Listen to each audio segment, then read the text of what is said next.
Hello, Internet.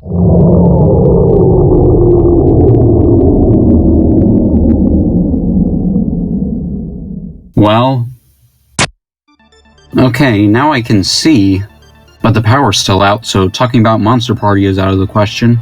Now what am I supposed to do? I suppose it's never too late to invest in the cardboard industry. Board games and video games go hand in hand.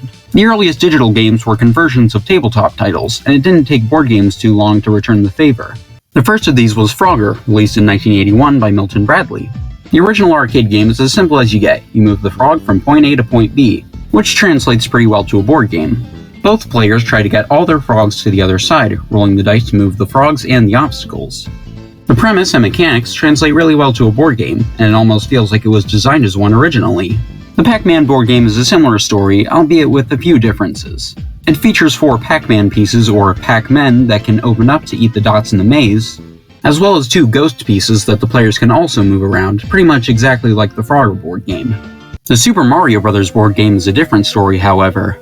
Each player takes turns moving Mario, collecting coins and avoiding obstacles in order to rescue the princess first. I still don't understand why they only went with 1 player piece when most board games would use like 2 or 4.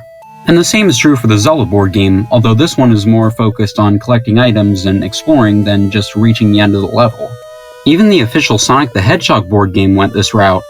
At least the layout of the board is more unique and exciting, not unlike the Sonic the Hedgehog games.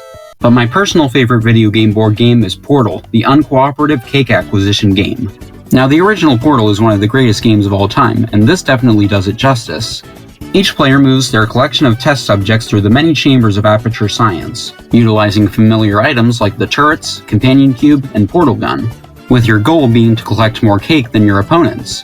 It's a great adaptation of Portal, from an experimental puzzle game to a competitive board game. And those were some of the many board games based on video games, a pretty decent alternative to their digital counterparts in the right situation.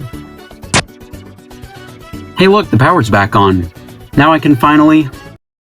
Why did I want to talk about this?